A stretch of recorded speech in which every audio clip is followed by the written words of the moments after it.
We have the finally almost fully healthy Raptors visiting the Frisky Pacers, as I call them. And as usual, the Pacers' way was on full display, as it was a game full of runs, full of great offense, and the Pacers come out on top once again. And it was interesting to see this matchup, especially with Scotty Barnes being defended by Miles Turner, and that was a fun matchup to watch. But I want to first talk about the biggest thing in Toronto, which is Fred Van Vleet and his play this year, which has been pretty bad, pretty questionable. And is he actually in regression, or is it just those injuries? Is it health related? Whatever it is, I can't figure it out, and he's been pretty bad. He is just 28 years of age, and he is seeking a max contract after this year pretty much, as he bet on himself in free agency, which is interesting, and he's been just god awful.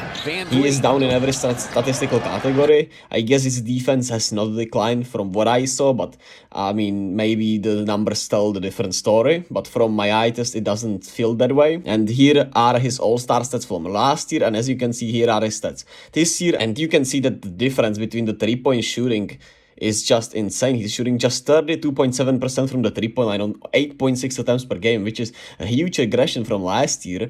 And those numbers are just not pretty looking, right?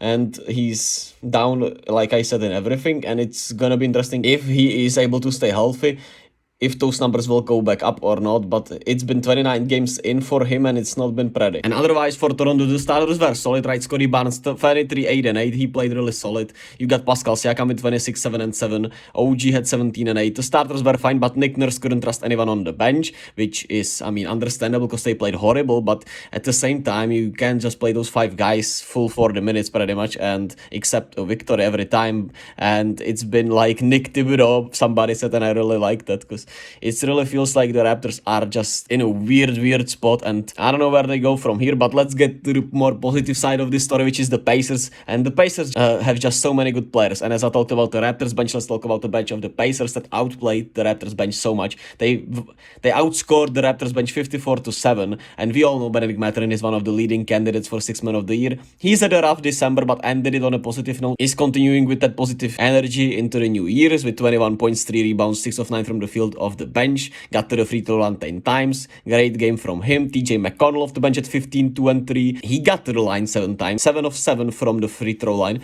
And Jalen Smith with 11 and 11 off the bench. So shout out to the Pacers bench. They just have so many good players in there, man. The Pacers just have good basketball players everywhere, I feel like, right? And they have been awesome this year. They are now 4 games over 500 on a 4-game winning streak.